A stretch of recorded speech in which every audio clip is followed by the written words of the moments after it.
8h, heure locale du Caire, bonsoir et bienvenue à ce deuxième journal en langue française pour aujourd'hui. Nos émissions en langue française reprennent et se poursuivront jusqu'à 20h, heure locale. Le journal vous sera présenté ce soir par Jihan Nabil et moi-même Mahal Mahdi. Jihan, bonsoir. Bonsoir Maha, mesdames et messieurs, bonsoir. Et on commence tout de suite le journal d'aujourd'hui du jeudi 12 décembre 2024 avec les principaux titres. Les détails. Sous le parrainage du chef de l'État, le président Abdel Fattah el-Sisi, le Premier ministre Dr Mostafa Madbouli a inauguré la 6e édition du salon baptisé Torathna des arts et des métiers artisanaux au Centre des expositions internationales d'Égypte.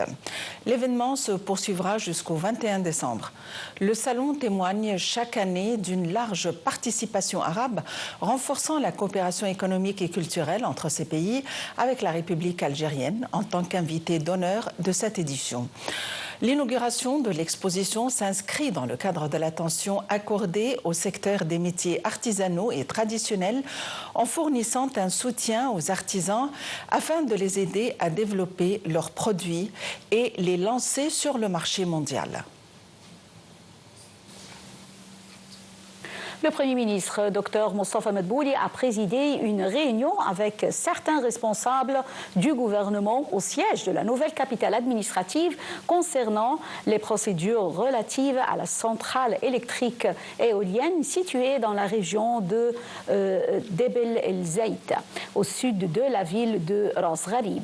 Le conseiller Mohamed El-Homossani, porte-parole officiel au nom du Premier ministre, a déclaré que la réunion d'aujourd'hui visait à suivre les procédures de mise en œuvre de la centrale éolienne. Il a ajouté que le Premier ministre avait annoncé l'intention de lancer la centrale dans le cadre d'un ensemble de projets stratégiques qui seront réalisés au cours de l'année prochaine 2025. Il a également souligné que cette centrale éolienne jouera un rôle clé dans la production d'énergie et permettra de réaliser des revenus significatifs grâce à ce projet crucial dans le cadre de partenariat avec le secteur privé. À la lumière de la poursuite de la campagne baptisée « Ton pays est avec toi », dans plusieurs gouvernorats, la zone militaire du Nord, en coopération avec le fonds Tahya Masr et des organisations de la société civile, a organisé plusieurs convois médicaux dans plusieurs régions et quartiers résidentiels du gouvernorat de Kafr el-Cheikh. Cela s'inscrit dans le cadre des efforts continus fournis par les forces armées afin de soutenir la société civile et fournir tous les services médicaux et sociétaux aux citoyens. Les convois comprennent de nombreuses cliniques mobiles dans diverses spécialités médicales, des examens de santé pour les étudiants et la distribution gratuite de médicaments et de fournitures médicales aux citoyens. Au nom du président Abdel Fattah el-Sisi, le vice-président du Conseil des ministres pour le développement industriel et ministre de l'Industrie et des Transports, l'ingénieur Kamel El-Wazir a participé à la célébration de la fête nationale de l'État du Qatar organisée par l'ambassade du Qatar au Caire. Lors de la célébration, Kamel El-Wazir a souligné qu'il existe une volonté commune entre l'Égypte et le Qatar pour faire progresser les relations de coopération bilatérale et atteindre de nouveaux horizons grâce aux investissements communs, au commerce interrégional, au tourisme et à la coopération dans des projets stratégiques. Il a également expliqué que les deux pays disposent d'opportunités et de capacités prometteuses qui soutiennent le moteur de développement et du progrès dans leurs deux nations. L'Égypte a fermement condamné l'attaque systématique par Israël des infrastructures militaires sur le territoire syrien, ainsi que sa volonté de bombarder et de détruire de nombreux sites, bases armées, équipements et systèmes militaires. Dans un communiqué du ministère des Affaires étrangères, l'Égypte a renouvelé son rejet total de l'exploitation par Israël de l'agitation interne en Syrie et de l'instabilité et du vide qu'elle connaît, afin de saper les capacités de l'État et occuper les territoires syriens. Le communiqué a dénoncé dans les termes les plus fermes les attaques programmées menées par Israël contre les infrastructures militaires en Syrie. Le porte-parole de la gestion des affaires politiques de l'administration intérimaire syrienne a annoncé que la Constitution et le Parlement seront gelés pendant la période de transition qui durera 3 mois. Il a ajouté qu'une commission juridique et législative sera formée pour examiner la Constitution et entreprendre des mesures liées à des priorités comme la protection des institutions, des documents et des archives. Il a également souligné l'importance de fournir des services pendant cette période. Le porte-parole a précisé que le gouvernement intérimaire s'engage à respecter la diversité culturelle et confessionnelle dans toute la Syrie en tenant compte des questions liées aux libertés religieuses.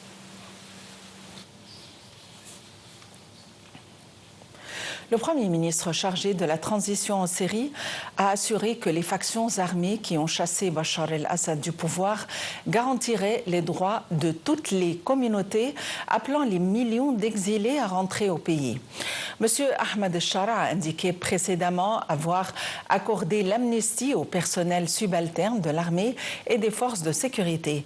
Des factions armées avaient affirmé s'être emparées de la ville de Deir ez-Zour dans l'est du pays, qui était contrôlée par les forces kurdes, selon l'OSDH. Des sources médiatiques ont annoncé que les forces israéliennes ont maîtrisé 300 km supplémentaires du Golan depuis la chute du régime de l'ex-président syrien Bachar el-Assad.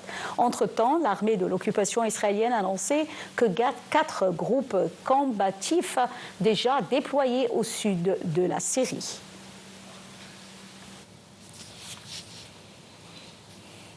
Le chef de la diplomatie américaine, Anthony Blinken, aura jeudi en Jordanie et vendredi en Turquie des entretiens sur la Syrie. Lors des discussions qui se tiendront jeudi à Aqaba sur la mer Rouge et un jour de plus à Ankara, M. Blinken réitérait le soutien des États-Unis à une transition inclusive menée par les Syriens vers un gouvernement responsable et représentatif, a indiqué le porte-parole du département d'État Matthew Miller dans un communiqué. Il évoquera aussi la nécessité pour le processus de transition et le nouveau gouvernement syrien de respecter les droits des minorités, de faciliter l'acheminement de l'aide humanitaire. Il a souligné en outre la nécessité de veiller à ce que les stocks d'armes chimiques soient sécurisés et détruits en toute sécurité, a-t-il ajouté. Il s'agit de la 12e visite de M. Blinken au Moyen-Orient depuis le 7 octobre 2023. La défense civile de Gaza a indiqué que 12 agents chargés de sécuriser des camions d'aide dans le territoire palestinien dévasté avaient été tués jeudi matin dans des frappes israéliennes.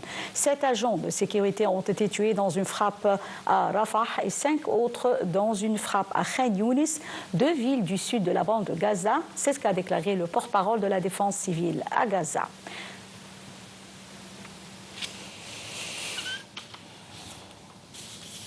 L'Assemblée générale de l'ONU a réclamé à une très large majorité un cessez-le-feu immédiat et inconditionnel à Gaza, un appel rejeté par Israël et les États-Unis. Je cite, « Nous sommes reconnaissants de ce soutien écrasant », a réagi l'ambassadeur palestinien Riyad Mansour. Nous continuerons à frapper à la porte du Conseil de sécurité et de l'Assemblée jusqu'à ce qu'un cessez-le-feu soit mis en place, a ajouté le diplomate qui, lors des débats, avait appelé la communauté internationale à mettre fin au cauchemar des habitants de Gaza. La résolution adoptée sous les applaudissements par 158 voix pour 9 contre et 13 abstentions exige un cessez-le-feu immédiat, inconditionnel et permanent, ainsi que la libération immédiate et inconditionnelle de toutes les otages, une formulation similaire au texte bloqué à quelques semaines au Conseil de sécurité par un veto américain. Le pape François, qui a récemment accentué ses critiques face à l'offensive israélienne à Gaza, a reçu aujourd'hui jeudi le président palestinien Mahmoud Abbas au Vatican, avec lequel il a évoqué la situation humanitaire à Gaza. Le président palestinien a ensuite rencontré le secrétaire d'État et numéro 2 du Vatican, le cardinal Pietro Parola, ainsi que le ministre des Affaires étrangères du Saint-Siège, Monseigneur Gallagher. Les échanges ont porté sur l'aide de l'Église prise pour aider à la situation humanitaire très grave à Gaza, le cessez-le-feu, la libération de tous les otages et l'importance de parvenir à la solution à 2 États uniquement par le dialogue et la diplomatie.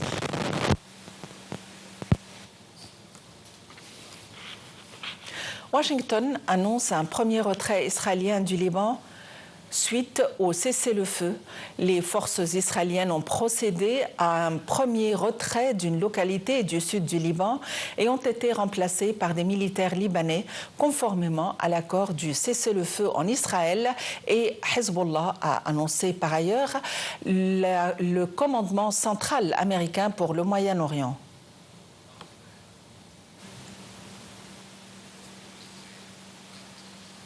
L'envoyé spécial des Nations Unies au Yémen, Hans Grotberg, a confirmé que la fin de la guerre au Yémen est un choix accessible pour toutes les parties et que la consolidation de la communauté internationale est essentielle.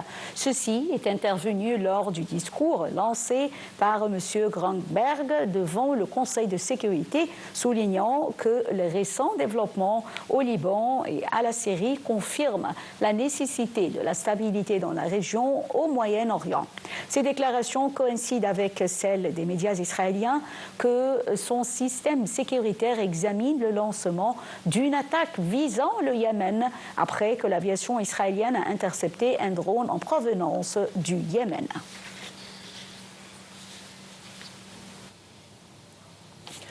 Sur le champ de bataille, l'armée russe a revendiqué jeudi la prise d'une petite localité dans la région de Donetsk, Zoria, située au nord-ouest de la ville de Kurakhove, que les forces de Moscou tentent de conquérir depuis plusieurs semaines.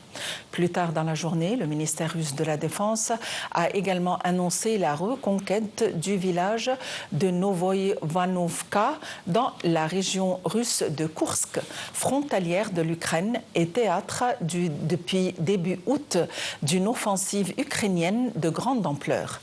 Le Kremlin a affirmé jeudi que l'armée russe répondrait obligatoirement à l'attaque ukrainienne de la veille, menée, selon Moscou, contre un aérodrome militaire russe avec des missiles américains, ATACMS, une ligne rouge pour Vladimir Poutine. Le ministère russe de la Défense, dans un communiqué, avait en effet affirmé qu'une telle attaque ne resterait pas sans réponse. Des mesures appropriées seront prises, avait-il ajouté.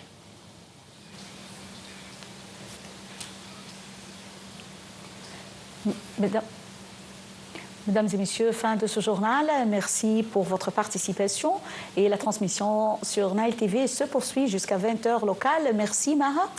Merci à tous pour votre attention et à la prochaine.